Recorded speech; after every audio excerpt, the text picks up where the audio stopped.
Welcome in. It is March Madness time, baby. You're listening to St0ner Sports Radio. We're going to break down this bracket from top to bottom. We're going to give you the last second stuff you need to know. We are less than 15 hours away from opening tip-off, so make sure you get those brackets ready. All 25 entries pristine and ready to ride all day for the best 2 days of college sports every year, the opening round of the field of 64. Joining me once again, friend and co-host Zach Huffman. We're breaking it down with you. Zach, how we doing on this wild Wednesday? You know, we're doing good. We're here. We're watching American get their ass kicked by Mount St. Mary's right now. The Mount. And if you're a real sicko, you know that the tournament's already started. I mean, come on. Yeah, first four. Who are you? Don't know you. Texas Xavier happening while we're breaking it down. Probably at least the first half. But let's just get into this. Look, last week you said some things that I agreed with. This is the greatest thing we as humans might have possibly created on the face of this planet, and I don't think we give it the respect it properly deserves at sometimes. And we kind of went into that as far as the process of this is probably not the best way to choose a champion that's the top of its class, but boy is it the most fun, and I don't think there's any debate about that. Oh yeah, this is peak human experience, when you're talking about entertainment. I mean, how many games is it? Yeah, 32 over enough. 2 days. Yeah, 32 Enough. over 2 days, Enough. And then it goes to 16 over 2 days, then it goes to 8 in 2 days, then we wait, a couple days for 4 more, then we wait a week for like 2 more, then we wait another week for the last one, it feels like. Oh, yeah. But right now, this is what we're getting into. Let's start here in the South, the land of the free, home of the brave.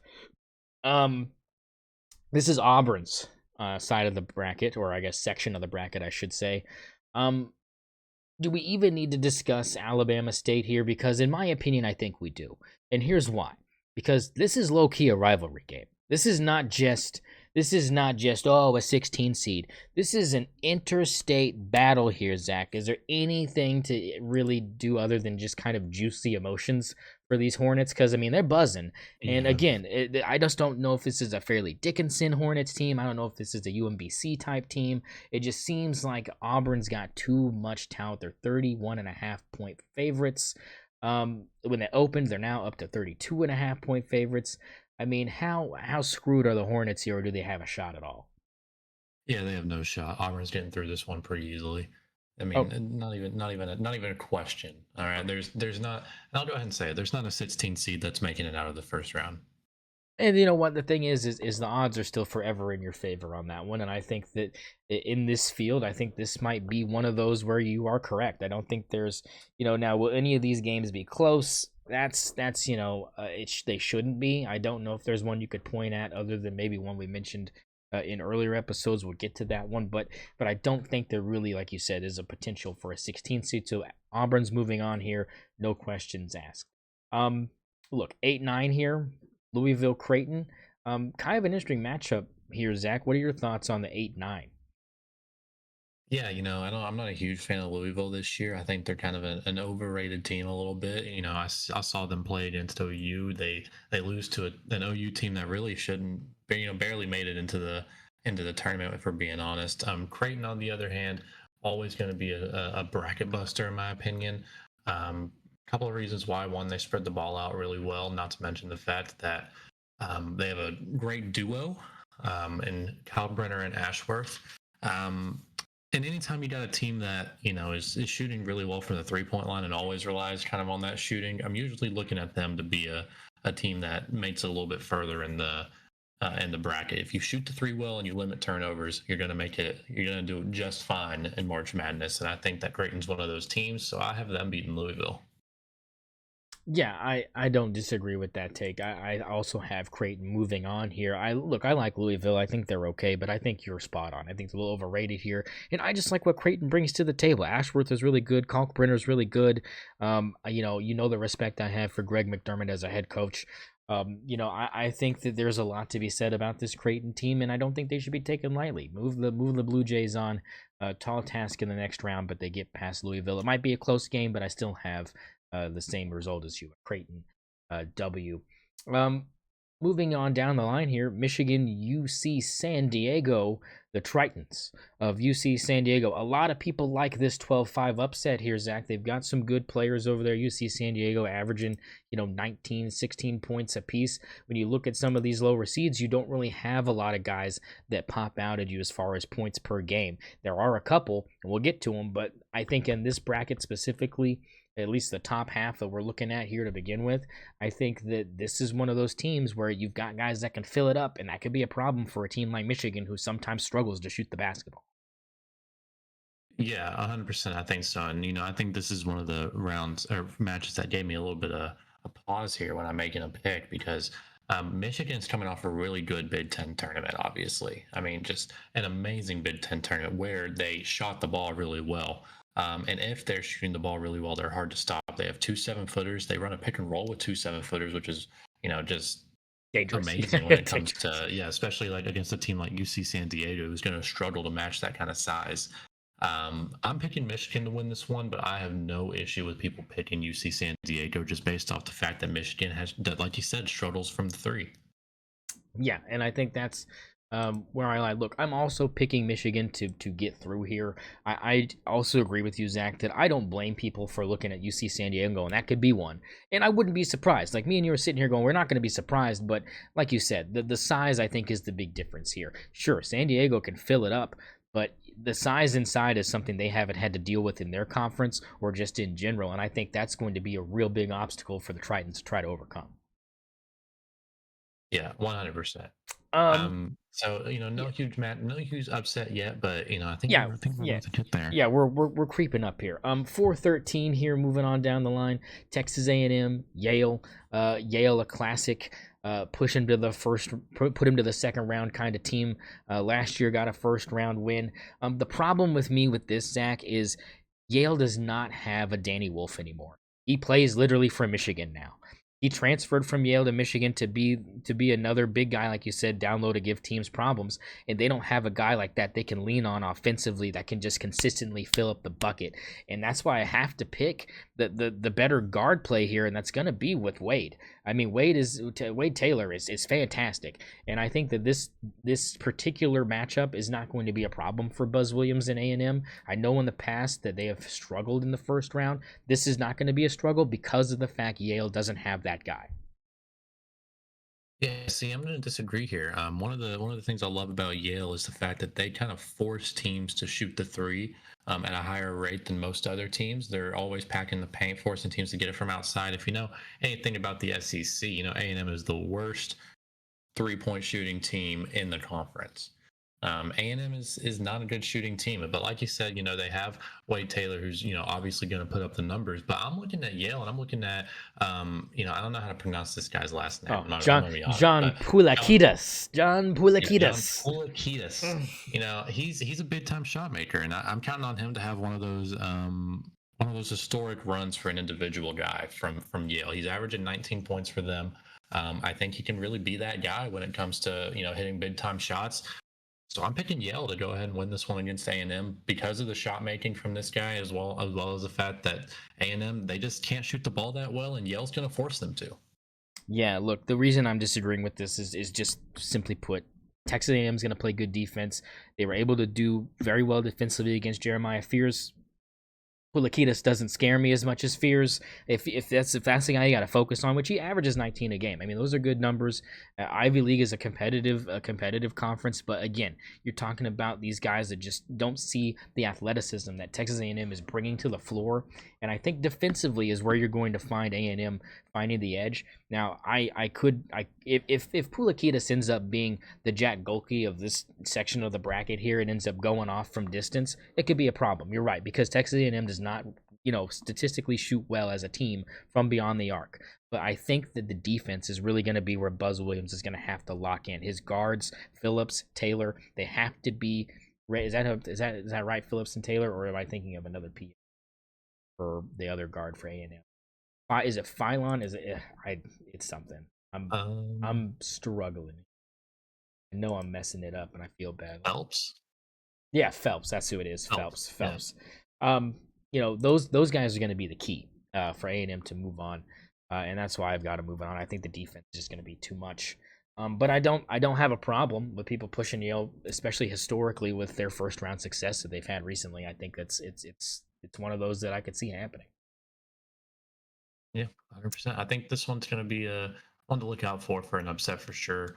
And I think if you're picking a 13, and you got to pick a 13. You got to pick one. Oh yeah, no. I think you're picking Yale. I mean, yeah, there's some other 13 seeds that a lot of people are leaning on for that one. For me, it won't be Yale if I had to pick one out of the group of 13 seeds. But I don't have a problem considering the matchup and what both of the strengths of these teams are, because they're going to clash. Like you said, they're going to clash, and it's going to be who's just going to come out being better at what they do best. I think that's going to be the key.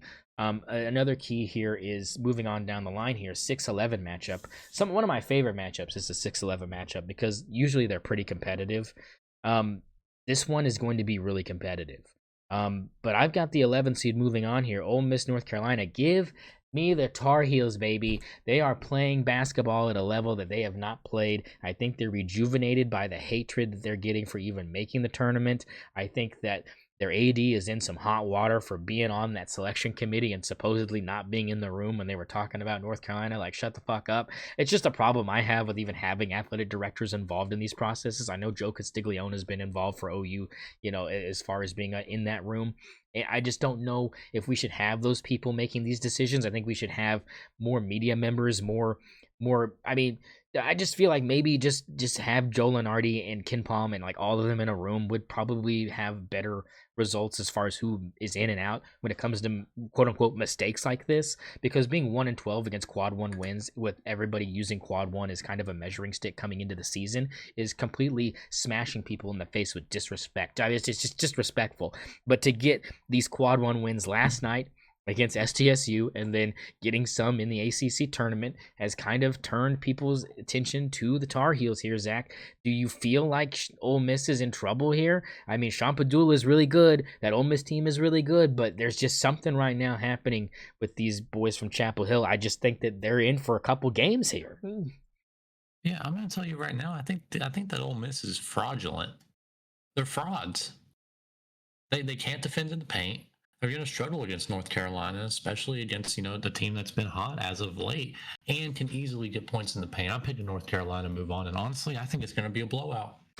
I could get behind that. I think that the way they're playing right now, I could definitely see that being a problem.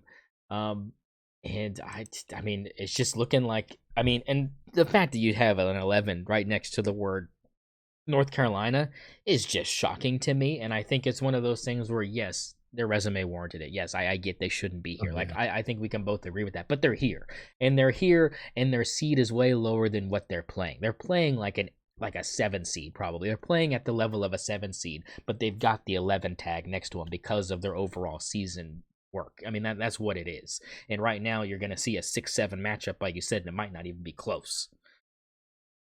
Yeah, yeah. So I'm going Tar Heels here. I think they might be able to make a little run. We'll see. We'll see who they run into. Yeah. Look, the next team that they could possibly run into will be the winner between Iowa State and Lipscomb. And look, man, I know that people are going to get on to me about this, but I think the loss of Gilbert for Iowa State has been horrible for them over the last Yeah. couple weeks. It hasn't they Yeah. haven't looked good. Look, Mama Silovic is great. I love Mama. Mama can shoot the three. I love him to death. He's a good player. He can carry them through a game like this if he's on. But Zach, if he does not shoot the ball well, Lipscomb has some guys that put up some pretty good numbers. I mean, Jacob Ognasevich is, I know I'm pronouncing that wrong. I know I am. I know I am. But, I mean, he's averaging 20 and 8. He's a big guy down low. Iowa State has some big guys down low. The guard play is going to be super, super important. Now, on the tournament challenge on ESPN, they still show Kashawn Gilbert as being one of the key players to look at for Iowa State, which I think is a big oversight since we all know his season is done. Um, Yep. and they compare him to Will Pruitt, the other guard for Lipscomb, and they have pretty similar numbers across the board here. Now, I get competition and level of that kind of dictates what you're able to produce. I get that. Yeah, there's going to be a big talent gap here. We understand that. But the way Iowa State's been playing, Zach, they're not playing very well. So if you're looking for a 14 seed to slip into this next round, if Iowa State, who again has been known to bow out early, but if they ever had a season where they had something to lean back on and say, well, we didn't have Kashawn Gilbert and his defensive presence really fucked us, I don't think that a lot of people would sit there and go, yeah, that's unreasonable. I think that that's something that Iowa State fans can even cope with.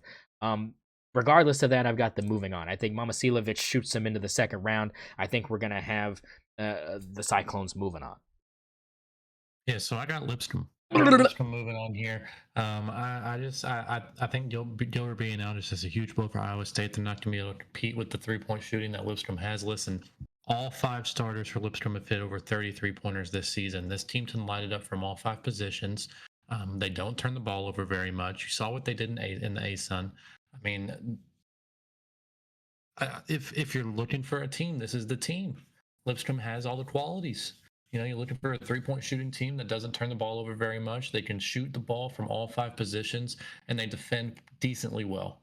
So yeah, I got Lipscomb going on this one. If it was any other 3 seed listed, I'm probably not picking them. But Iowa State not having Gilbert is just it's a huge blow for them. And like you said, they're going to have to rely on some 3-point shooting that I don't think they're going to be able to get against this team. Even if they do, I don't see them being able to defend Lipscomb's 3-point shooting. We'll see what happens, but if you're right, again, I don't think anybody will be surprised considering the situation that they've got. But I just I believe in Momo, man. Give me Mama Silovic to have a good game.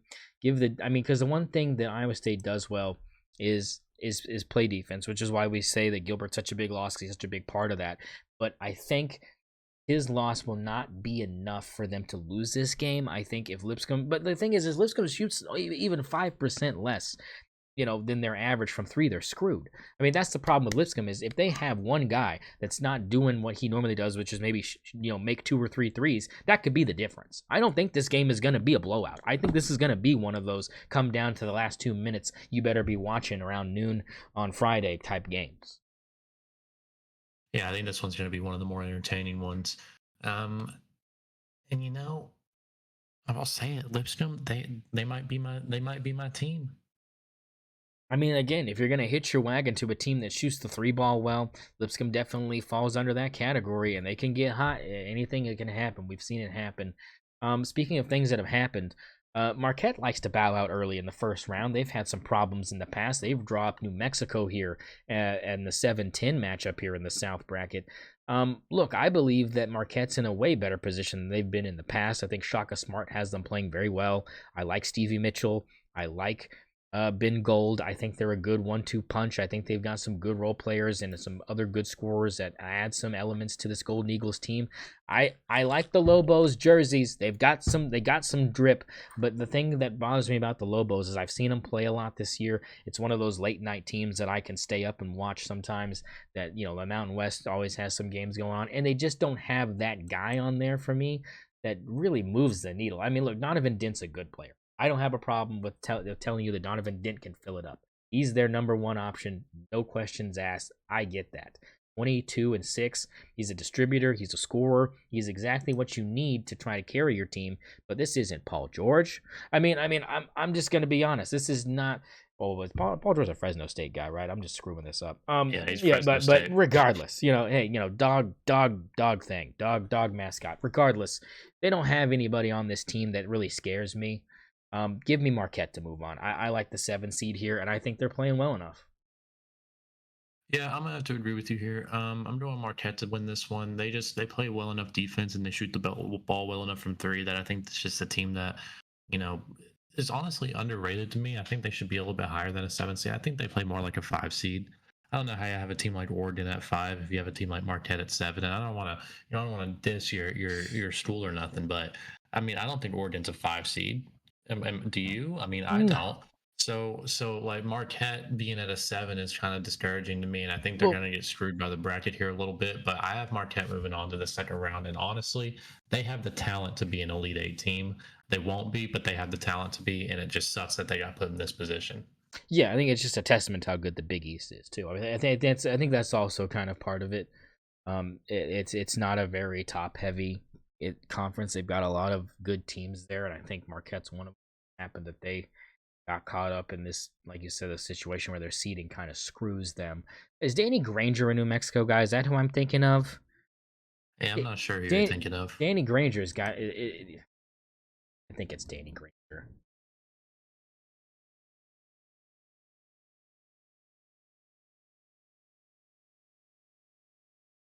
Oh no, he's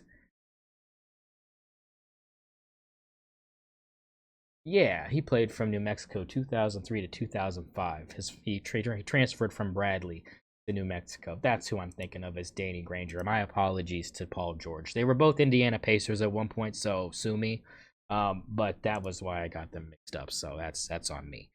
Brain fog, COVID fog, whatever you want to tell me. But hey, Danny Granger got a shout out, and that's a big thing for him. Shout out Shout out, Danny 2K14 Granger. legend. That's right, baby. Look, Michigan State and Bryant. I'm just gonna say it. Tom Izzo in March. Don't bet against him. Move Michigan State along. There's Yeah, nothing to be said here. This is about as irrelevant as the 116 matchup in this side of the bracket. Move on, Michigan State. They're playing too well. They're good. They're good. yeah, not even a question. Don't even have to say anything. Move on. All right, so back to the top here. We're going to the round of 32 here in the South region. I've got Auburn and Creighton. So do you.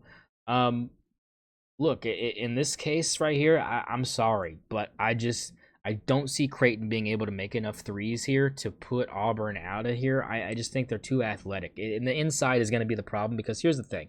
Kalkbrenner loves to foul, man. The big guy can shoot the basketball, but he gets into foul trouble in these big games, and they don't really have a lot of depth. That's the problem with Creighton. It's about 7 guys deep, this roster. I'm not even joking. It's like a 7 deep roster, and that's not going to be enough to beat Auburn. That's all I can say. Yeah, I'm agreeing. Auburn's just too good for this team. Creighton is obviously going to be able to make a run against a team like Louisville, but Auburn's just too deep, too athletic, too good. All right, here's where some fork in the roads here happen here, folks. I've got Michigan, Texas A&M here. He's got UC, San Diego, and Yale. Of No, 12, I have 13. Michigan. Oh, Michigan. okay, you chose Michigan. Okay, so Michigan and Yale. I've got Michigan and Texas A&M. Look, I like the 7 footers here. I do. I like Michigan to move on here. Um, and I think that's going to be the difference. I think that Texas A&M is a good team, but I think that having those big guys and what they do with them just be something that a lot of teams can't replicate in practice. They can't even really prepare properly to see this.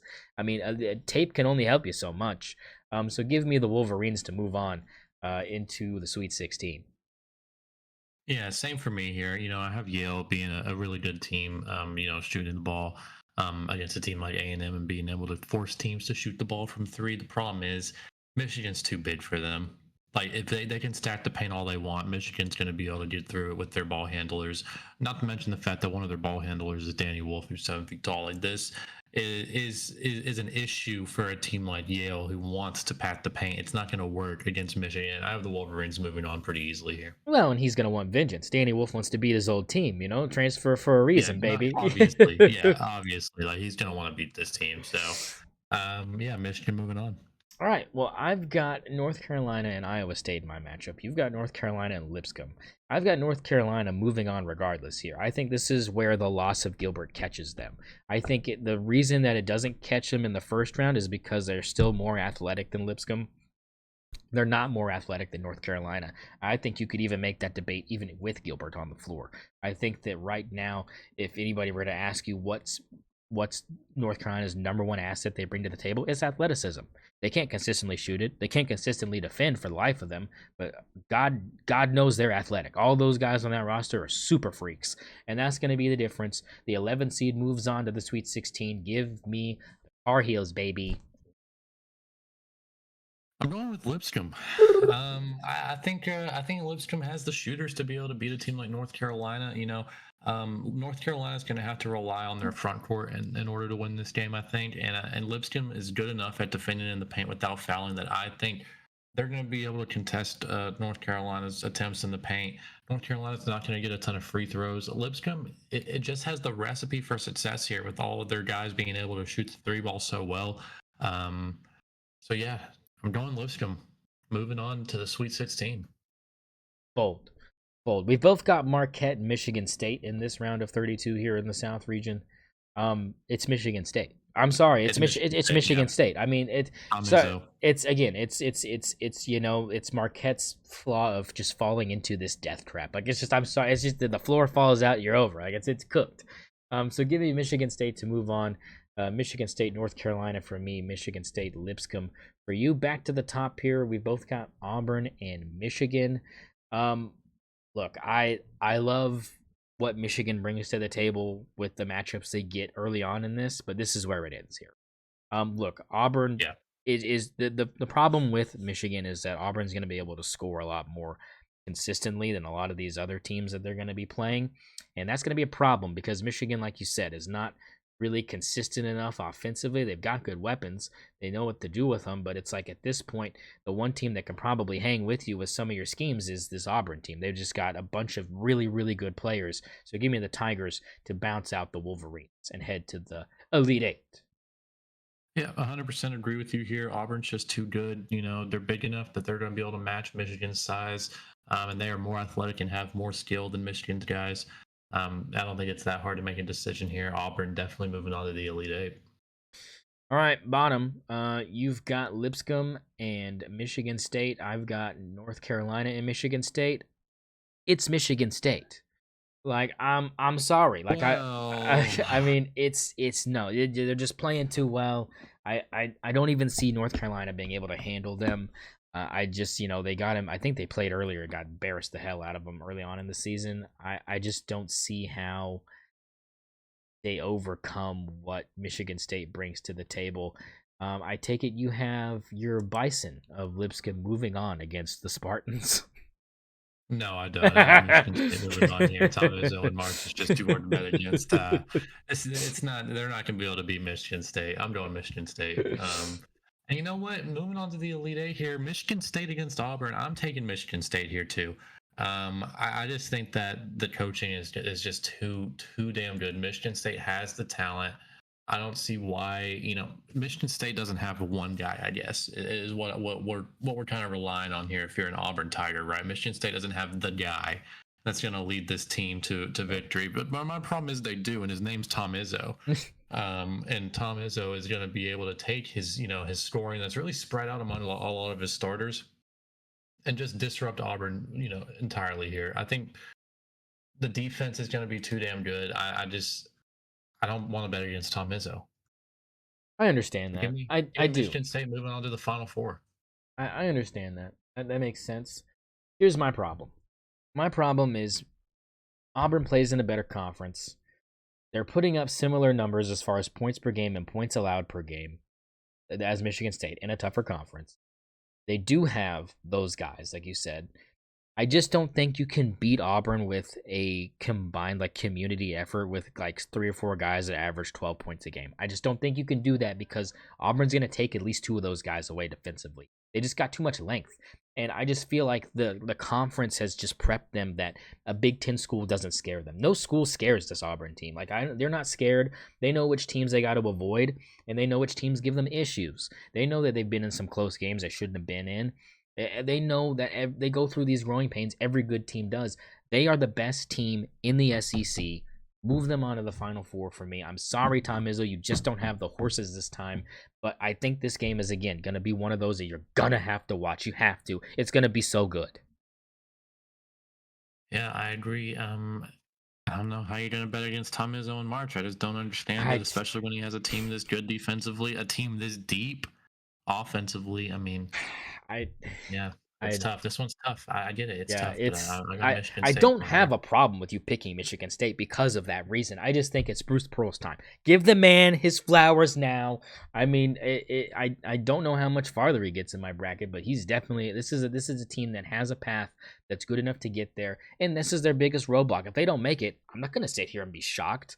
It's not like they're undefeated. It's not like no team has beat them. It's not like no team has like competed with them for 2 straight halves. It happens all the time. They've won close games that they shouldn't have been in. They've won close games that against really good teams. They have a resume that is built around that. Michigan State's got a resume that has a couple of those, but it's nothing compared to what Auburn has if you compare their schedules. But again, I don't have a problem with it. Either way, it's a 1-2 matchup. It's hard to be upset about it. Yeah, 100%.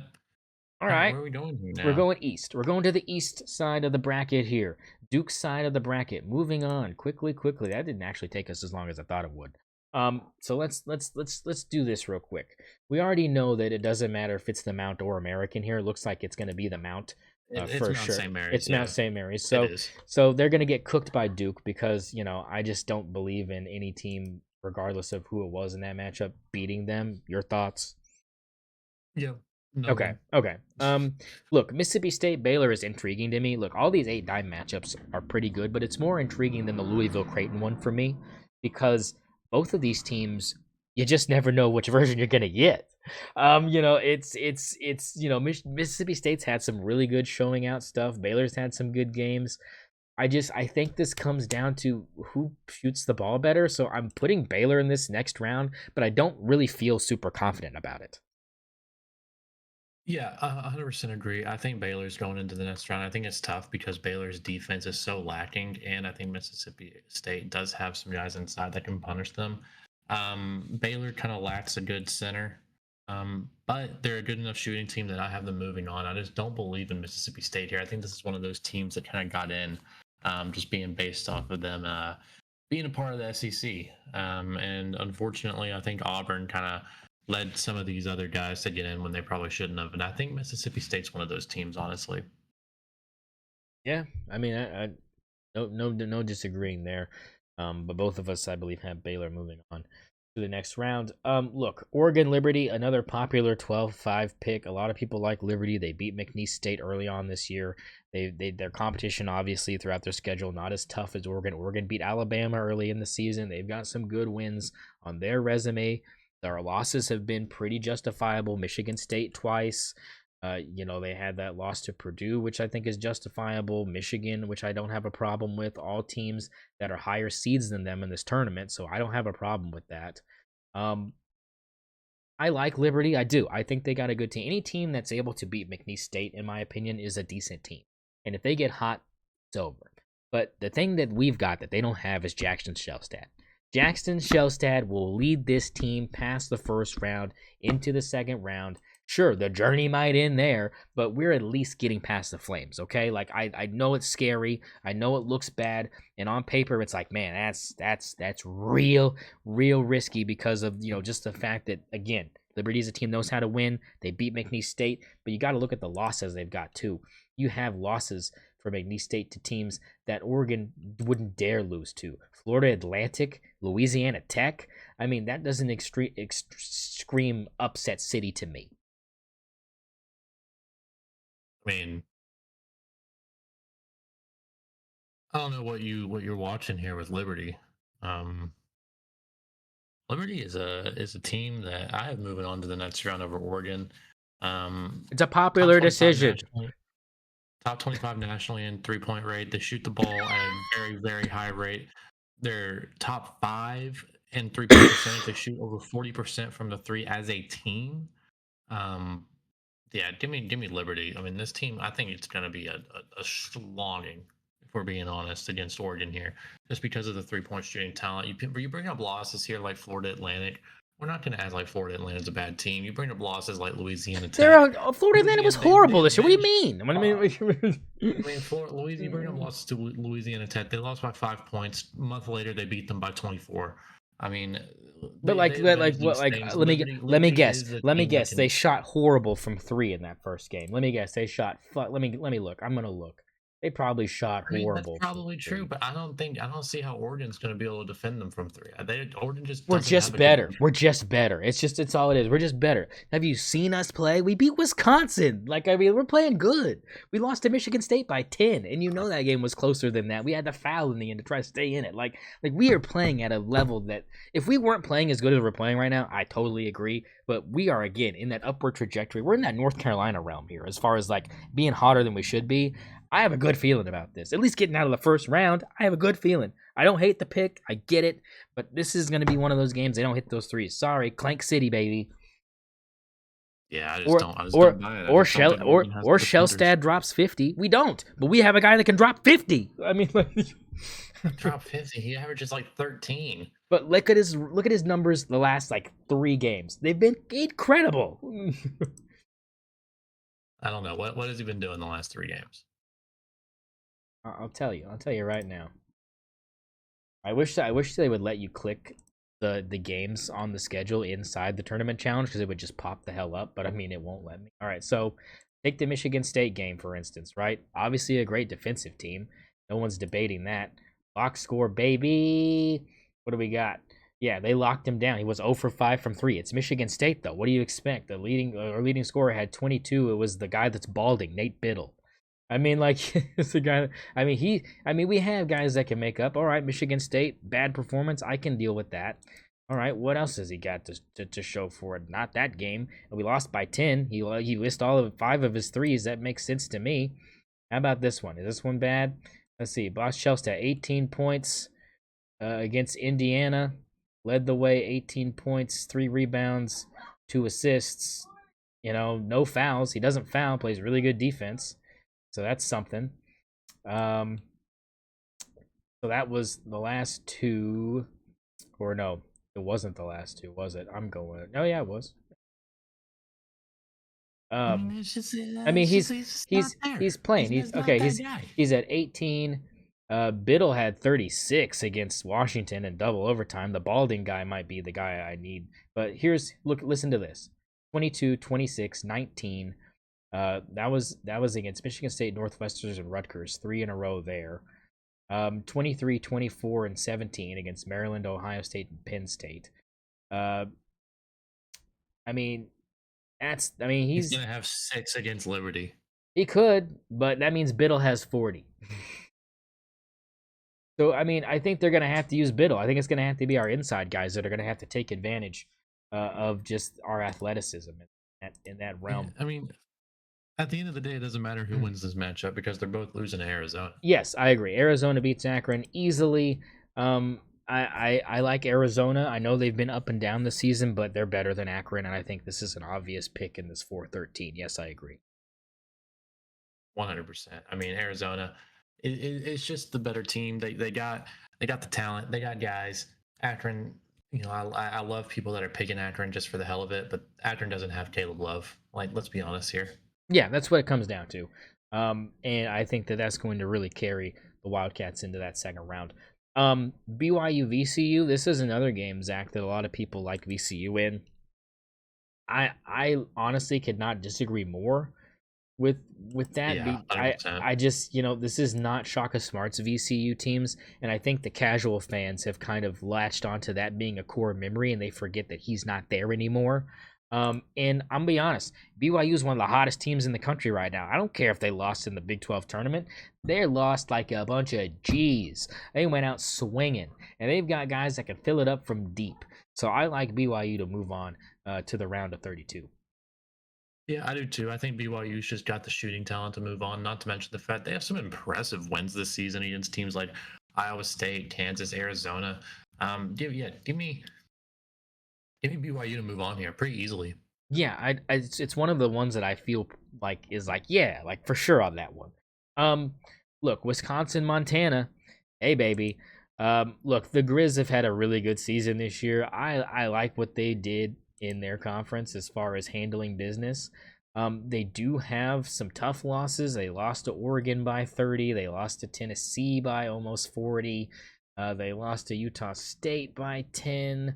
They lost to Northern Iowa and San Francisco, but you got wins against Northern Colorado and the Matadors of Cal State Northridge, South Dakota State also in there.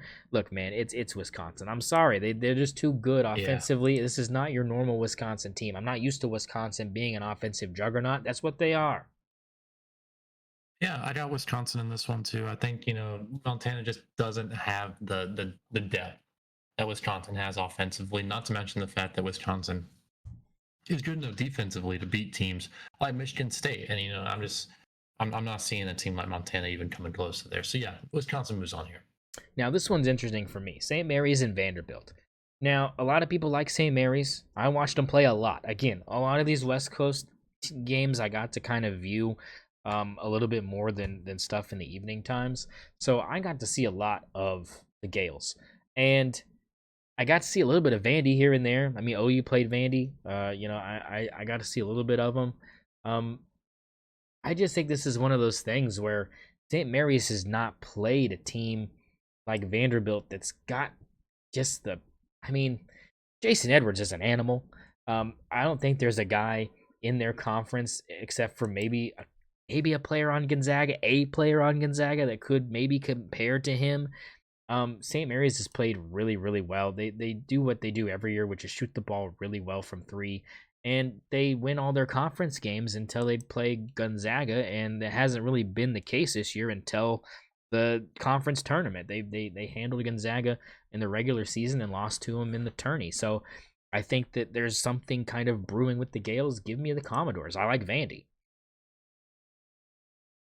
Yeah, I'm taking St. Mary's just off the fact that I think they're a better coach team. They win the rebound margin most of the time. Their defense is efficient.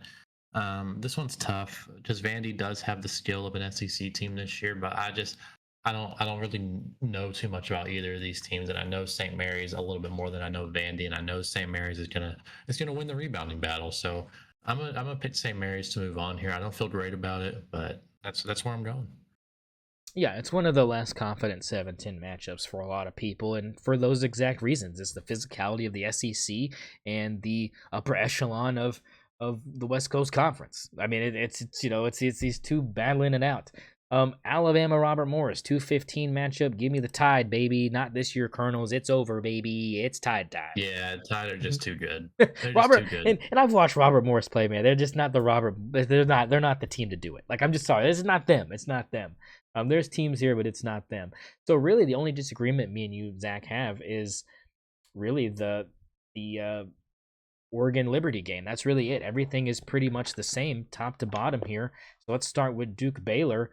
Um, it ends here for Scott Drew. I think Duke gets it Yeah.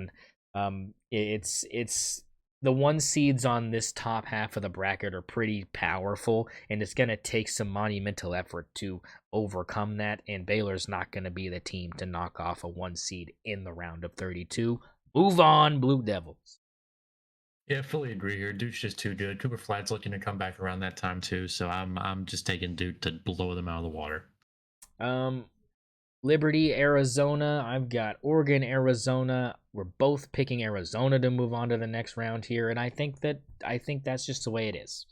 I mean, look, my Ducks. If they play my Ducks have a chance, right? They got a chance, especially with Biddle. If he goes off and Shelstad goes off, this team is going to be hard offensively to stop. Our defense is the problem. We can't stop a nosebleed, and Caleb Love is really, really good.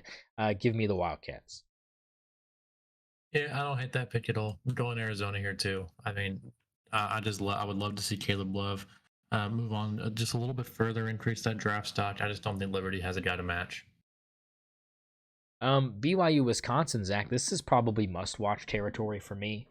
Yeah, These me these too. these offensive teams are gonna go at it. The problem for me is BYU's defense. It's very inconsistent, and sometimes they allow a lot of easy baskets. You can't do that against a team like Wisconsin. And I just, as much as I would love to see Big Cat cry, with his Badgers losing in the second round to a bunch of Mormons, I just can't push the white boys through, man. The exciting whites, the ends here, and Wisconsin moves on to the Sweet 16 for. Yeah, see, I got BYU moving on here. I think that they exactly have the recipe you're looking for when it comes to being able to beat these teams. I think BYU plays really well against teams that aren't teams like one seeds. Like I think a team like Wisconsin is going to struggle against them. Richie Saunders just is that guy to me. I mean, he's averaging 16. He can shoot. And I don't see Wisconsin being able to guard him. I got BYU moving on here, and I think you'll be surprised by how far I got BYU really going here in this tournament. But we'll get to that. Yeah, no, I said going into the tournament that BYU was one of my favorite teams, and it depended on what kind of path they got for me to really latch onto them. I will have a bracket where they are a Final Four team. They do have that capability. I'm not going to sit here and lie to you and say I won't have one. If you're going to let me make 25, I'm going to have some options that you're just going to be like, you know what I'm saying? But this is if you had to pick one, this is my one. And I don't have a problem with you moving BYU deep in this. Because I could see it. If they get hot from three, and Richie Saunders, like you said, is that guy, they can do it.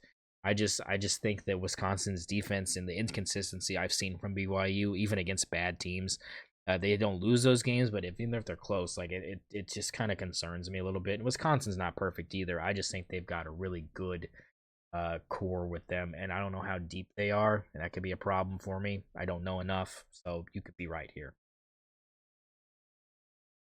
I think so. I think so. Give me the exciting whites. All right, I like it. Hey, I like it. Look, St. Mary's, Alabama for you, Vandy, Alabama for me. What have you got?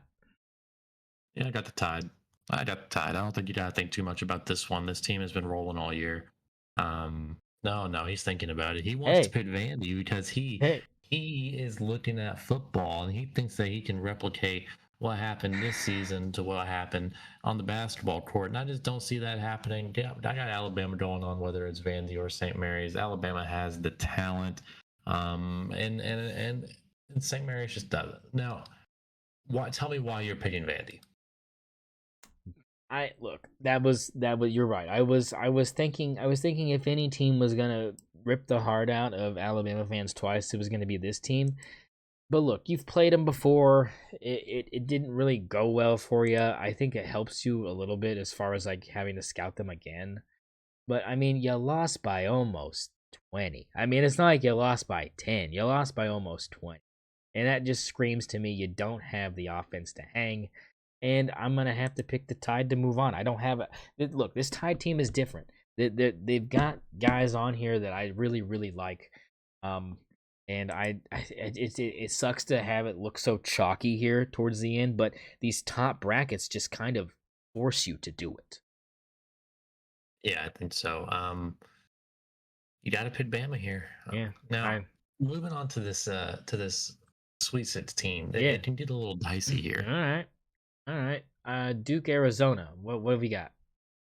I got Duke. I mean, All right. All right. I All don't right. want All to right. That, front here. I mean, the Duke is the best team in this bracket. Let's be honest. I mean, they have the talent. They got guys. Cooper Fly's back. I don't see any team that's going to be able to beat them. But I do have them beating Arizona here. Arizona probably not going to be able to put up too much of a fight. Your thoughts? yeah. It's gonna be a great matchup between Mark Sears and Caleb Love. It's gonna be a great matchup between Cooper Flag, Caleb Love here. Big guy, little guy, both obviously kind of the unsung leaders of their team, whether it be statistically or as just an overall leader. I I've seen Arizona drop the ball too many times this year, man. They've lost some games, and early on in the season just didn't look like a team that I could really get behind. And I think this will be one of those that you just kind of look at and go, yeah, that's kind of what I thought was going to happen. So yeah, give me the Blue Devils to move on past the Wildcat. 100%. Now, the more interesting side of the bracket to me, BYU and Alabama. I got BYU moving on here. I do. I really do. I think they have exactly what it takes. They're going to be able to slow Alabama down. And if you watch any of Alabama this year, you know that they play at one of the fastest paces of any team in the country. BYU is going to be able to slow them down defensively. They're going to hold them and force them to be able to, play a good slow brand of offense. BYU is going to light them up from three. I got BYU moving on to the Elite Eight. Well, we do have something in common. This is the end for Alabama. The road ends here. I have Wisconsin. Moving on here, I have a rematch of a national championship to get to the Final Four. I think it'll be a fun watch. I have Wisconsin here. I think it's just one of those things where it's like everything tells you with that particular matchup that Wisconsin should just get boat raced. But I think that you look at Alabama, you look at some of these losses they've had, it's like, how do you do that? You know what I'm saying? They're kind of shocking. Some of them are not, but like because it's like your Floridas, your Tennessees, like those don't shock anybody. But it's the close games against other teams and like stuff that I just don't like to look at. I mean, I I feel like at this point in the tournament, if it comes down to this, I just feel like Wisconsin is better suited to get past this. And I just don't believe that Alabama, as good as they are, is consistent enough to get past a team that I've watched in segments in Wisconsin that have seemed to just continue to just do what they do throughout the course of a 40-minute ball game. There's not really much differentiation from the way they start the game to the way they finish. They do their job for 40 minutes, and it's literally statistically consistent, and it's something I haven't seen with Alabama. With Alabama, it's all about runs, and I just don't think that you can play those opposing styles and think that you're going to come out on top if you don't have a guy that Wisconsin has running their offense for them in John Tunje. Yeah, yeah, I love that. I love that analysis, and I think the road does end there for Alabama, which brings us to a Duke BYU slash Wisconsin Elite Eight matchup here. And I don't want to assume too much, but I think we both probably have Duke moving on here, right? Yeah. No, this is. I mean, look, this would be Cooper Flag's supposed second tournament game, and I think the first one is primed for them to beat Arizona because it's like, oh, he's coming back, and like oh god, like it's just the storyline would be too good to have them lose at this point, so you have to push them. Yeah. So, all right, that brings us to the bottom half of the bracket after we Yeah, both have Duke moving on to the Final Four here. got You a have pair. Auburn on one side, I have Michigan State on the other. I mean, some top seeds here, and but I think this bottom half is where it gets fun. I think these bottom brackets are where it gets exciting. Let's start with the West here. This is Florida's head of the bracket here. They got Norfolk State. I like the Gators a lot this season. I got them moving on. Your thoughts? Yeah, they're too good here. They're probably one of the better team, top three, top two team in the country in the Florida Gators here. So I got them moving on as well pretty easily. All right, big one for you here. UConn, Oklahoma. Uh, Look, man, I like the way you guys are playing right now. You guys are looking like a completely different Yeah. team. It's looking like it's one of those things where I feel like Porter Moser has like given Jeremiah Fears the Trey Young green light that Lon Kruger gave Trae Young when it came down to time to do this, where it's just like, if you're open, just take it, dude. I mean, my man went one Yeah. for 10 from three, and Coach Porter was like, just keep shooting it, dog. Like, you're a lottery pick. Like, you're going to make a couple. Like, just keep shooting it. And I love that in a coach. I love when a coach knows that a guy is struggling and says, just keep chucking it, baby. I mean, like, as long as we're getting possessions and you can get the ball back defensively, keep shooting it. You're the best player. There's no doubt about it. For me, for OU, it's going to be, can the role player step up? Can your Jalen Moore show up? Can your Duke Miles show up? What's the transfer guy? I can't remember with the G last name. Uh, you know who I'm talking about. Wing guy. Transfer With the from. G last name? Yeah. Yeah, I don't know if I know who you're talking about. Oh, you know who it is. You know who it is. Transfer guy. It's his first year here. When I see him on the roster, I feel really stupid. Goodine, Bryson Goodine. Oh, yeah, Bryson yeah, yeah. Goodine is going to have to be really good. You're going to need your second stringer and Forsyth to really show up as well here. And that's why I'm picking UConn to move on to the next round. Yeah, I'm picking Oklahoma. Just a biased pick here. I Yeah. just Jeremiah Fears is that guy, and I think Jalen Moore, him and Jalen Moore can both go off for 20, 25 to 20 apiece. So I'm picking them to move on just off the homer pick. Although all of my brackets where I'm like really like pretty much every other bracket I got UConn. But Caravan I just time, have to pick baby. one with OU. It's Got to McNeely pick one with time, OU. baby. Yeah. Yeah, no, I think the Huskies are gonna be a problem. Now, if what you said happens, then yeah, that's gonna give them their best shot. I just don't know if I can trust Jalen Moore or Jeremiah Fears to be consistent. It's been good recently, but is this break going to affect them? That's my thing. Um, Look, Yeah, Memphis, 100%. Colorado State here, baby. Now, this one is a big 12-5 matchup where a lot of people have the 12 moving on here for obvious reasons. Hunter is out. He's not going to play for Memphis. He's their best guy. Give me the Rams, baby. I think the lack of your top scorer is going to be too much to overcome this Colorado State team with Clifford on it. Clifford's a G. My man looks like Kevin Durant out there sometimes when you watch him in that Mountain West Conference. Give me the Rams to move on. Yeah, I actually 100% agree here. I got the Rams moving on here. I got them playing. I Yeah. shouldn't say that. I haven't printed that page yet, but I got Colorado State moving on here. I think that they're, like you said, Hunter being out for Memphis is a huge blow to them, and I think Colorado State's been playing really well recently. So yeah, I got Colorado State moving on here. All right, 4-13 matchup here in the West region. We will take a look at Maryland and Grand Canyon. What have you got here? Well, I got Maryland. Maryland is one of those teams that I think can go really really far in this tournament. I got Maryland moving on here pretty easily. Although I love the vibe of Grand Canyon. Yeah, Grand Canyon is a vibe, but I think that's all there is to this thing. They're just a vibe. Look, if this was the Grand Canyon women's team, maybe I would, be on board. Their coach is smoking hot. But no, I can't say the same about Grand Canyon's men's coach. So I'm gonna have to go Maryland here. Give me the Turtles. I think just for the reasons you stated, I think that's why you have to pick the Turtles. Yeah, I think so. They're just not the Grand Canyon's just not the team that we were really looking at last year either. Yes, that was the So yeah. So, yeah, look, this is another great one. This 6-11 matchup here, Missouri and Drake. A lot of people love the Bulldogs. They shoot the three ball really well. Sturts is a G for them, and Missouri's got the grill guy, got the Iowa State transfer his second year there as a Tiger. Missouri's been playing pretty good basketball, but here's the thing about Missouri. They're frauds, baby. Give me the Bulldogs. Drake moving on, baby. Give me the 3 and deep defensive. Look, this is one of the top defensive teams in the country in Drake. That's not good for Missouri, especially if they hit their threes. It's yeah, Jover, baby.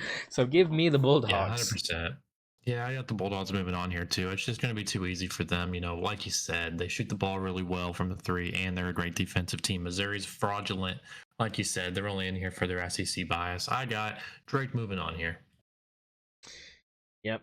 This leads us to Texas Tech and UNC Wilmington. Look, UNC Wilmington, one of the best jerseys you'll probably see all tournament, especially since they're wearing their road unis. Gonna be real nice, but not nice enough to beat the Red Raiders, baby. Give me Tech, baby.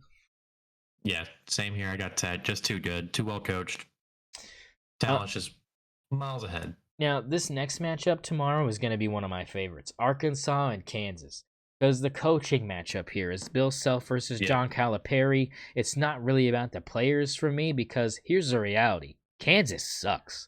They're not good. Whoa. Hunter Dickinson carries this team on his back. They are horrible as far as Kansas standards. Now, obviously, when you compare them to other teams, really good. But this is one of the worst Kansas teams I've ever seen. And I've been around the block a few times. This is a very, very fraudulent Kansas team as far as the standard that is usually set by the Lawrence community out there. They have a certain standard. The Final Four bust, not this year, baby. Give me the Hogs. John L. Davis, John Calipari. Give me that big dude down low. I forget his effing name. Give me that dude. Give me the Hogs, baby. They have been inconsistent as hell, but Kansas is a bunch of idiots. I can't stand them. Yeah, I got Kansas moving on here. I just don't. I just think they're way too talented Ah, for this Arkansas team. Kansas has a win against Duke. I mean, they have wins against some of the lucky, best teams in the country. They lucky. barely lost to. They barely lost to Houston. Like I got Kansas moving on here pretty easily. Honestly, I just don't think. I think Hunter Dickinson is so talented. He's an 18 and 10 kind of guy. Zeke Mayo's 15 and 5 kind of guy. I just don't think that Arkansas has the talent to match that. All right, whatever. Don't believe me, whatever. Look, St. John's, Omaha. This is again. We've discussed this a little bit. This matchup breaks my heart, baby. This matchup breaks my heart because I wanted to see Omaha get at least past a round, man. I just wanted to see it happen, but it's against a team like St. John's. It's rough. But if you take a look at Omaha as a team, they have struggled against less than desirable opponents. They lost to Minnesota, Montana State, Northern Iowa. Lost to Iowa State by 30. Now, granted, they had Gilbert then, so that's kind of a difference. But lost to the Jackrabbits of South Dakota by 13.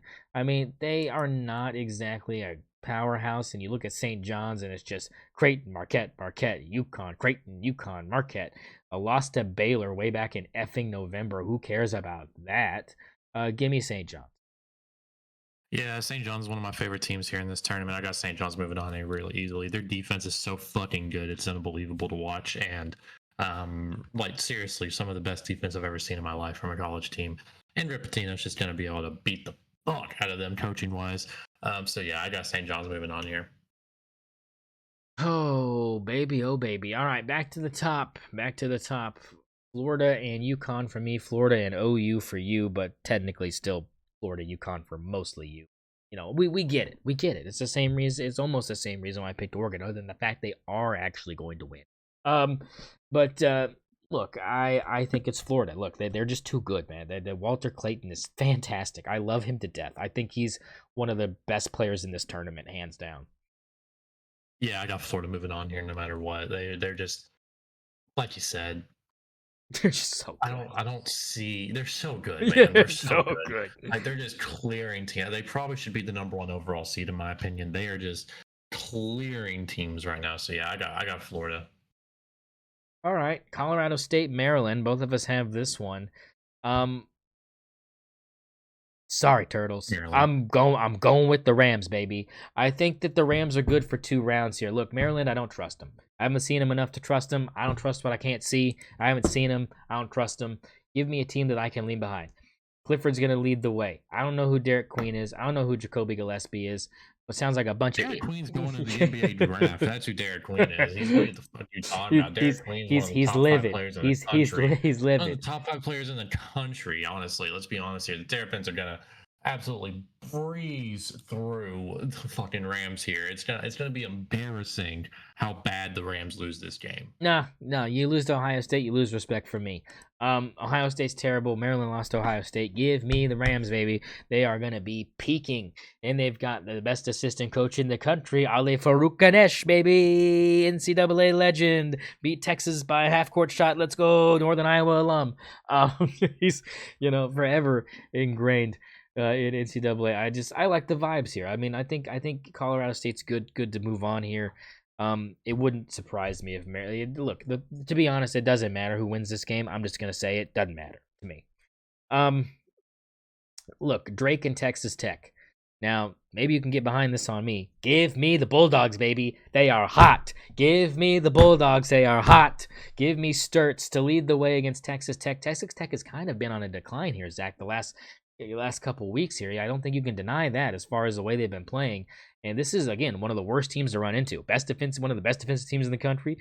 3-3-D. I mean, it's the Thunder have proven it's a problem, and I think that this is kind of they play with that same energy that the Oklahoma City Thunder kind of play with that defensive mentality. They've got their guy. Sturts is their Shea. That they've got this guy to go around, but their role players also know how to hit that 3 ball.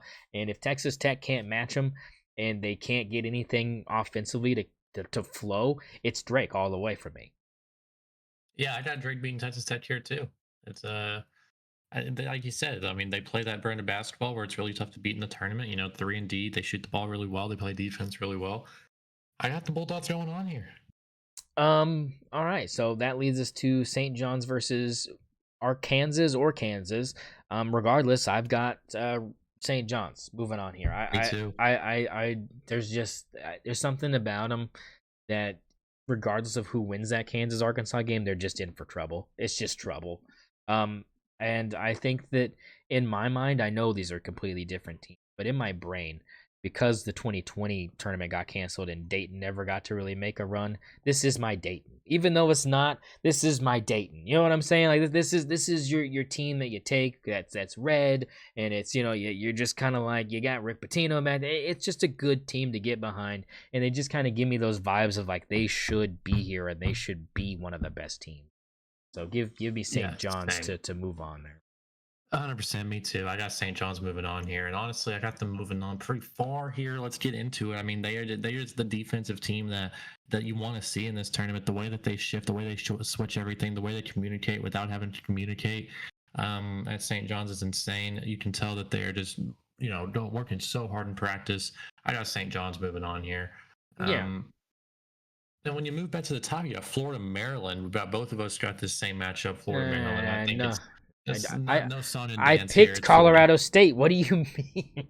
Oh, I forgot you picked Colorado It State. doesn't Oh matter. my god, Florida's I can't moving believe you on. would. Florida's moving on. It doesn't matter. I just can't believe you would pick Colorado State against Maryland. That's so Why? crazy to me. But Maryland has one of the best players in the country. Like this, they're just primed to make. They're a 4 seed That's for a reason. Like this team, disrespectful. they lost to Ohio State. Disrespectful. Let's take a look and see who Colorado State has lost to. Nobody. Just Utah State and San Diego State. Ole Miss by San Diego 15. State. Ole Miss sucks. All right, yeah. So we both got Florida moving on. I don't think Yeah. it's a question here. I It mean, doesn't matter. Florida's It's just so Florida. much better. Now, It's- Drake and St. John's is a little bit of an interesting matchup to me because I Oh, think St. is John's is it? really, really good defending on the inside, right? Really, really good defending the paint. The problem is Drake doesn't score from the paint; they score from the three. Now, I think St. John's is talented enough to get through this one. I think the defense is going to shine no matter what. I think Patino has what it takes. I got St. John's moving on here, but I'd love for Drake to put up a fight. They will. I think for that reason. I think because they're going to, and maybe they change their defensive strategy, focus on the three, and maybe ask Drake to try to beat him in the paint, which I think would be a great idea. Force the ball inside, and see what you can do. But I do have St. John's moving on here for a St. John's Florida matchup here in our Elite Eight down here in the West region. Look, Zach, I'm being honest with you. I've got the Johnnies. Give me the Johnnies. I just the I do defense too. is too good. I love Florida's. I got them too. I love Florida's offense. I'm not in love with their defense, and that's the problem for me. And if the Johnnies, who again have one of the best defenses in the country, can shut down Walter Clayton, which other teams have shut him down before, I know they've got other players. Don't come at me, Florida fans. But that's who everybody thinks of. Let's not lie about it. And if they shut him down, that's a 17-point a game person you're talking about. That's a big chunk, and that's enough for me to have the Johnnies in the Final Four. Yeah, give me the Red Storm. They're just gonna move on here. They're gonna beat the fuck out of Florida. They got the defense to do it. I'm not saying they're gonna beat the fuck out of them, but I do have St. John's moving on here. I think the defense is insane. That gives me a very interesting matchup in the Final Four of Michigan State and St. John's. So I love that. That would be intriguing. So here we go. Final region here, Midwest region. This is Houston's region where they are the top seed. I've got them moving on against Southern Illinois University Edwardsville. I think that's kind of a gimme. Your thoughts? Yeah, it's a gimme. Yeah, again, no 16 seed this year I don't think is going to put up much of a fight. I just think the talent gap is too big. And again, we don't have any teams here in the top 4 seeds of the tournament that play a style like Virginia where they just fuck themselves all game long. It's just not a thing. So I think that's going to be a real big thing, as these are all up-tempo teams, and all these mid-major, lower-tier schools are going to want to slow the game down. They're not going to be able to because they're just not talented enough to stop it. Gonzaga, Georgia, Battle of the Bulldogs here. I like the Zags here. I like Georgia. I like Newell. I think he's a really good player. He's projected right now to be a top 10 and an NBA pick. The big old dude from Georgia. But I think Gonzaga gets it done. Look, they've struggled this year as far as playing as well as they normally do. Even in conference, they struggled a little bit more than they normally do. You look at some of the losses they've had though, and it's been 2 to St. Mary's. Lost to UConn, Kentucky, and UCLA. I mean, UCLA is probably the most egregious out of all those. But they also beat St. Mary's when it mattered to win their conference. So I think that they're on an upward trajectory here. They've shown you what their potential is, and I just don't think Georgia has the offensive skill to stay with a team like Gonzaga, even if Gonzaga has struggled. Yeah, I fully agree with that. I got the Zags moving on here for that exact same reason. Georgia's is not going to be able to keep up with their schemes. I mean, Gonzaga is just a better team. They're just a better team. Now, I want to move on to a spot where I think we both probably have some very interesting picks coming up here with Nice, Clemson, Purdue, High Point. Right? I'm picking McNeese to beat Clemson here. I think that it's an easy pick. I think it's an easy pick. They have not lost. They've lost one time. They've lost one single time since December 14th. This team is on a heater. They are hot at the right time. As long as they shoot the ball well, they're going to win this game pretty easily. They get so many they force so many turnovers. Like, I got McNeese moving on. Clemson doesn't have a chance. Thought, because I think you're about to pick Clemson, and I hate it. Yeah, I said you're gonna hate me for this, but the reason I'm not picking Ministe is they lost to Liberty. I can't do it. I can't have a team moving on that loses to a team that's gonna get beat by my Ducks. You can't do it because my Ducks, we've already established, are not powerhouses. They're not great, and so they're probably gonna squeak by this Liberty team. And Liberty beat McNeese State, and it wasn't like, oh, we barely lost. Like, no.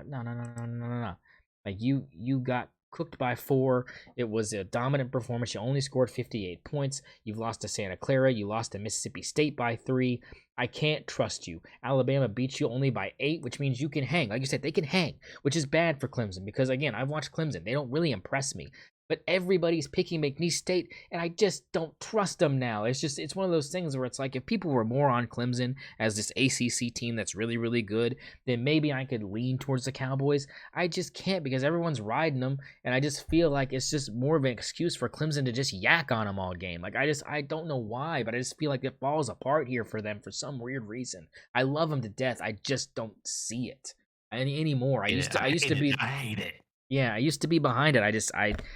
It's weird because I think it's the right choice. I think you're making the right choice, but Clemson's favored by 7.5. Chase Hunter's really Chase Hunter is really good.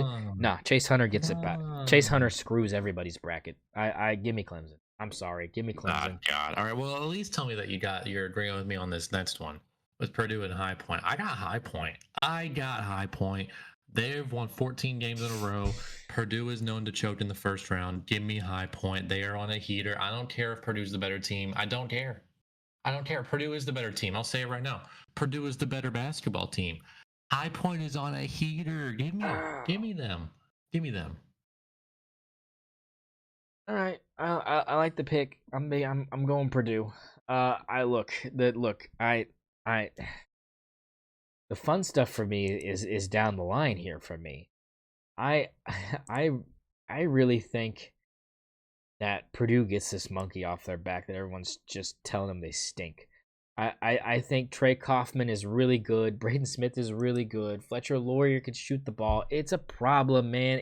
This is not as bad of a Purdue team as people are making you think. Like, it's the opposite kind of version of like this Clemson McNeese State thing for me, because it's like everyone's like, oh, McNeese State's so good. High Point's on a heater, and it's just like I just feel like Chase Hunter is so good for Clemson, and Braden Kaufman and Braden Smith and Kaufman, and it's just Painter. I have to take the Just say you don't like Boilermakers having here. fun. Just say you don't like to have fun. It's Oh, okay. trust me, It's we're okay. gonna have You don't fun. got Trust High me, we're gonna Point. have fun. Oh, I know. You got We're gonna have. Wofford moving on us. It's Granny style free throw guy. You can't pick against him. You can't pick against the Granny style free throw guy. It's a rule. You can't do it.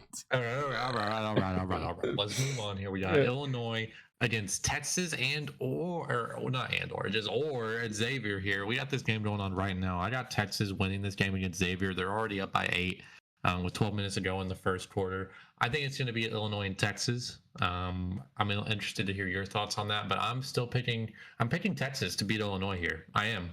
I know. I hate that. We don't do that here, but Yeah,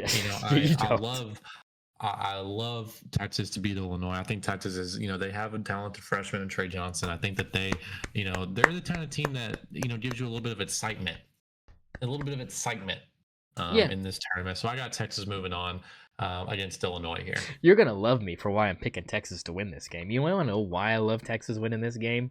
Because I want them to give their head ball coach an extended contract, because Texas fans hate I want them to extend him. I want him to extend him. It would drive them nuts. They hate him. They want him gone so bad. I'm like, just do it. And I hate Brad Underwood worse. The way he did Oklahoma State, I hate the way and everywhere he's left, sanctions right after. Sanctions right after. Brad Underwood's a disease. Yeah, I mean, the only reason he's not in trouble is now you're able to pay players. I don't even know why he If even you like. don't get sanctions, you're not trying. That's how I view it. Ask Will Wade how it's working out for him. I mean, he's gonna have a Power 4 job next year probably. But yeah, give me Texas, man. I like this for the same reason. They got a really exciting freshman, and I just really think that they have a better team than people give them credit for. And right now, showing it against a Xavier team that is decent, but I just don't think at the same level of Texas. I think it's kind of embarrassing that Xavier would be on the same court as Texas, and people expect it to be a better game than the San Diego State UNC game. It might be a little better. It ain't gonna be much better. Um, so yeah, give me Texas to go and beat Illinois. There we got Kentucky and Troy up here. I don't think we have to think too much about this one. No. Kentucky's the better team, man. Just go with Kentucky. Ortega, away, away, away, Ortega, away, away. Like he's gonna lead this. He's gonna carry this team. He is the spirit of the Kentucky Wildcats. Ortega, away. Give me away Yeah, to former Sooner here. I hate to see him do so well, but he yeah, is. the He's gonna Sooner he cooks, killer, he Sooner cooked OU. killer. Yeah, he cooked OU, and he's gonna cook Troy. And you know what? Now that we're saying it, we might as well say he's an OU. He's a Sooner. He's gonna cook Texas too. But we'll get onto that in a second. We got UCLA and Utah State. Listen, I like Utah State here. Yeah, give me the Aggies. I like Um, the Aggies. I think Utah State is a very solid and consistent team. I think they've beaten some tournament teams. They've beaten St. Mary's, and they just got some guys. They got Ian Martinez, who's averaging 17 a game. They got Mason Falsliv, who's averaging 15. I mean, they got some guys who can score. I don't think UCLA really has that. I'm going with Utah State here. Yep, I'm going with the Aggies. Give me Utah State. I just don't trust UCLA. They're just not very good. And Yeah. I think Now Utah for your State's fun matchup. yeah, fun matchup. Hey, Sorry. fun Sorry, matchup. sorry, sorry, Look, sorry. look, the fun matchup here for the 15-2 is Wofford, Tennessee. Wofford's got this granny style guy, like he's pretty cool. The problem with Wofford is every time they've played a Power 5 team, they've gotten their ass kicked. For an example, they lost to Duke by 50. They scored 35 points against Duke. I don't know if Tennessee is going to give them much of a chance. Give me the Volunteers, Yeah, baby. I'm sorry. yeah, It'll be fun. Maybe yeah. they foul him and he shoots a couple. We get to see some, but overall, I'm sorry for the Terrier fans. They ain't happening, dog. Give me Tennessee. Yeah, give me Tennessee here. It's not happening. I love the granny free throw, but it's just not happening, man. I'm sorry. Just somebody. Why can't these kids transfer to places they can actually win games? I want to see Granny style in the Final Four. The hell, man! Transfer to somewhere you can play. um, let's start at the top here. Houston and Gonzaga. I think it's Houston here. I don't think Gonzaga's got much of a chance. Again, like we've said, this is not a Gonzaga team. That's the Gonzaga team of the past, and this is where it gets them. And it's just Houston being good. They've been shooting the ball a lot better. The best that they've shot under Kelvin Sampson since he started coaching there, and the defense is still just as good. And I think that's a horrible combination for a team like Gonzaga that hasn't exactly had a world beater type resume this year. So give me the Cougs. Yeah, 100%. It's Houston. They're just the better. They're just the best. I mean, All I right, think. go. Listen, we'll talk about it. They're the better team in this entire thing. Kelvin Sampson is that guy. The defense is elite. The offense, they're shooting so much better. Like you said, I'm blazing the hell out of Houston. Yeah, you are. I'm blazing the hell out of Houston. It's time for your time. They're so good. Yeah, go ahead, low seed Glazer. Give me your High Point McNeese State pick. I'm going McNeese State. I don't think High Point's going to be able to keep up with McNeese State's. It's their defense and the fact that this Will Wade team is just. They're on a heater. I mean, everyone's on a heater here. That's the problem. I think, McNeese State's on a heater. High Point's on a heater. These two teams are going to play each other, and I think McNeese State comes out on top.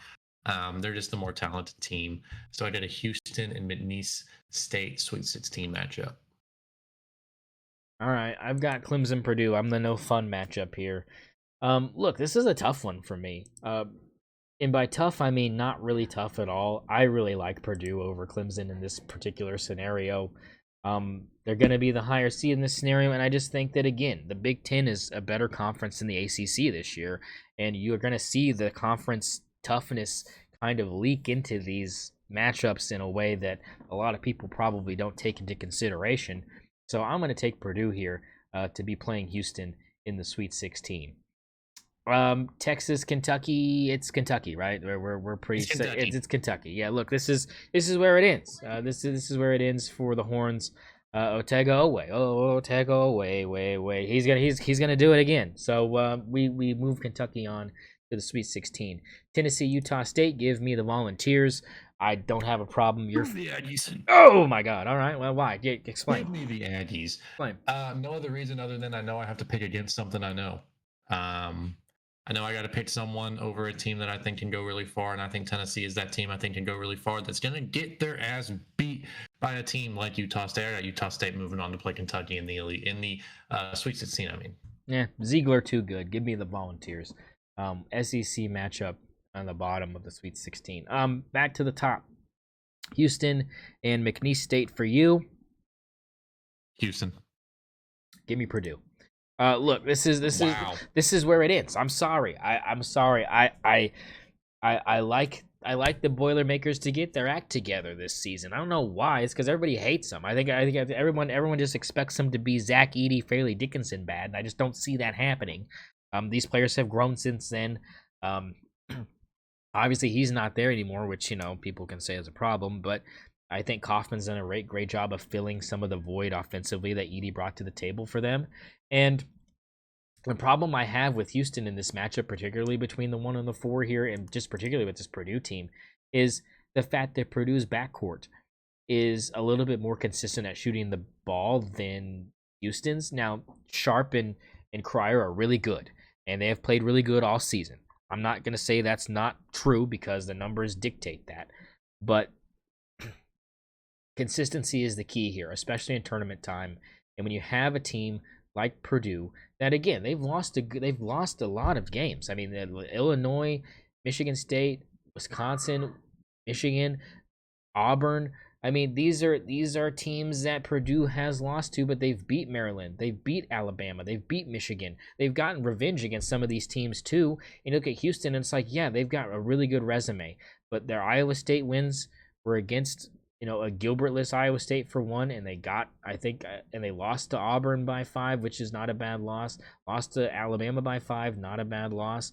I mean, it's going to be a tough game, but I think it's going to come down to just who's better at coaching in this situation. And I can't really put Kelvin Sampson in this conversation unless he gets this monkey off his back of them getting to that next step. And I think that Matt Painter, as bad as it's been for him lately, this streak is going to really rejuvenate his guys, and I think he's got a real tough crew that's ready to go in there and give them a fight. So I think this is kind of where a lot of people are going to be like, oh, he's gone off the rails with this. But I think that once you hear me out here, I think that you understand that it's not that I don't believe Houston's a more talented team, because I think it's blatantly obvious. It's just I don't trust them to be consistent enough to beat a team like Purdue, who is consistent and to a fault. I don't hate it. But I don't love it. Houston is just too good to me. The defense is too good. The offense has got its act together. This is the Kelvin Sampson team that's going to do it. So I don't hate the pick, but listen, I think you're going to hate my pick coming up here when we got Kentucky against Utah State and Kentucky or Kentucky, Tennessee in your case. I got Utah State. I really do. I think these guys, I think they can make a little run here all the way to the Elite Eight to play Houston in my bracket. And I think they can, just based off the fact that they got some guys that can score at high levels. They're the kind of team that goes on a run. They defend the ball well. They force turnovers.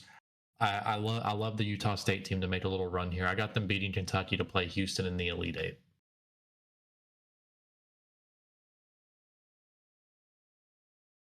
All right. Look, I've got Tennessee moving on here against Kentucky. These games between these two teams have been really good all season long. There's a lot to take away from the fact that Kentucky has won both matchups against Tennessee. It's beating a team a third time in a neutral site that really makes it tough on somebody. And I think that that's kind of what's going to happen here. I believe in Tennessee. I think they get the job done here, and they match up with Purdue in the Elite Eight. You've got Utah State, and Houston. Who have you got moving on here? I got Houston moving on to the Final Four here pretty easily. I think this is where the road ends for Utah State's little Cinderella run.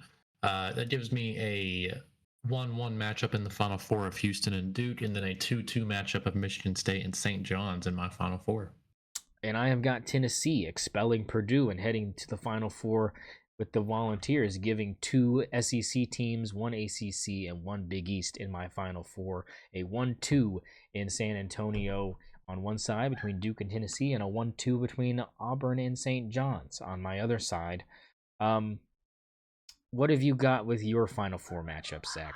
Or who you got with? So starting with Michigan State and St. John's, got my 2-2 matchup. I'm going with Michigan State here. I don't want to bet against Tom Izzo. I think that Ripatino's St. John's team is really, really, really good defensively, but the problem is so is Michigan State's. Michigan State's defense is elite, and then when it comes down to who has the better offense, I got to go with Michigan State. I think they're just a little bit of a better shooting team. They're a little bit more consistent throughout all of their guys throughout the entire bench. St. John's is a little bit more reliant on guys like R.J. Lewis, so I'm going to go with Michigan State. Their ability to shut down St. John's top scorers. St. John's isn't going to be able to shut down Michigan State here. So I got Michigan State moving on. On the other side of the bracket, I got Houston and Duke. This one's tough for me. I'm going Houston. I am. I just don't think that Duke's going to be able to keep up defensively with Kelvin Sampson's defense. And the fact that Houston has shot it together offensively is speaking huge volumes to me because I think that's the only thing that Houston lacked in years past when it comes to, them being able to win some of these big games in the tournament. So that's what I got the Final Four. If you want me to finish out the bracket, I will. And just give you my We'll pick. we'll go after I go. We'll just do it in sections here. Um, Look, I've got St. John's and Auburn. Not much of a deviation from what you've got, considering we had both Auburn and Michigan State playing to get to this spot. Um, I I really like St. John's, man. It's hard to pick against Auburn because of just the fact that like what I've seen like visually and stuff, it's been really good. But there's something there. I just want to latch my wagon to a team that I can emotionally get behind, and I can't get behind Yeah, Auburn. it's St. So John's. I so mean, I that's the so team so so you want to win. yeah, I'm picking the I Johnnies get it. to beat the Tigers, even though I love it. everything tells me it shouldn't be right. It feels right to me, and I think that like Listen, I love it. yeah, I I so got a so St. John's I'm bracket myself. I yeah, got a I so St. John's winning it all bracket. I do. I'm picking the Johnnies in that one. I got Duke and Tennessee on the other side. I'm picking Duke to dispatch the Volunteers here. I think the journey kind of ends here. I don't know if it would matter if I put Houston and Duke in that position, which I could easily see happening. I don't know if I just believe in Cooper Flagg's ability to be a huge difference maker, and I don't know if Kelvin Sampson will be able to overcome that. So, regardless of whoever comes out of this Midwest bracket, I just have Duke beating them. So I've got Duke and St. John's in my national title. You've got go ahead. Who's lifting the Yep. trophy, baby? So I've got Houston and Michigan State. You got Duke and St. John's. My matchup between Houston and Michigan State, I picked Houston. I think that they have the offensive abilities that Michigan State lacks. The defensive game. It's going to be crazy. I don't have this being a super high scoring game. I got it ended up being a 186 points scored total in this game. It's going to be roughly about 92, 93 points for each team. I just don't see there being huge amounts of scoring on either side. So I got Houston winning it all. I got Kelvin Sampson lifting that trophy. Houston lifting a trophy from the Big 12 conference. And I'm gonna make my pick here for you. I think you're picking St. John's. I am. I'm picking the Johnnies to beat Duke. Um, I just love everything that St. John brings to the table. I think it's a good story. I I I love th- it. I think, and the reason why I'm picking them to beat Duke is not just for feelings in this particular instance. I do think they have the more complete team than Duke, and like you said, this is going to be a game one on the defensive side of the basketball, and we know who the better defensive team is out of those two teams. It's St. John's. So defense wins championships. It's kind of my mantra here, and I'm picking one of the best defensive teams in the field to make it all the way. So St. John's for me. All right. Well, I got the Cougs. He's got the Red Storm. You got the Gianni boys over there. I Yeah. mean, I love the pick. I love the St. John's love. I think we both got some interesting upsets throughout here.